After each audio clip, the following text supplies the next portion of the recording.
ராவணன் கிட்டத்தட்ட சாகாவரம் பெற்றிருந்தாங்க அப்படின்னு சொன்னா உங்களால நம்ப முடியுமா? ஆமாங்க. ராவணனோட மனைவி மண்டோதரி பரம பதிவிரதை.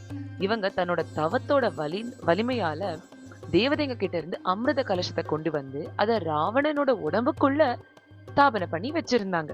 இந்த விஷயம் ராவணனோட தம்பியான விபீஷணனுக்கு தெரிஞ்சிருந்தது. ராவண யுத்தத்துல ராவணனை வீழ்த்தவே முடியாதுன்னு தெரிஞ்சு போச்சு. அப்போ விபீஷணர் வந்து ராமருக்கு இந்த ரகசியத்தை சொல்லுவாங்க. என்னன்னா, அந்த அமிர்த கலசம் ராவணனோட உடம்புல இருக்கிற வரைக்கும் ராவணனுக்கு சாவே இல்லைன்னு.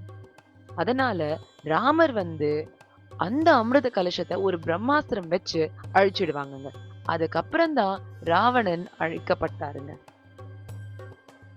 இந்த மாதிரி ரொம்ப இன்ட்ரெஸ்டிங்கான விஷயங்கள், பழமையான விஷயங்கள் உங்களுக்கு தெரியணும்னா நம்ம சேனலை சப்ஸ்கிரைப் பண்ணுங்க, ஷேர் பண்ணுங்க. சந்தோஷமா இருங்க.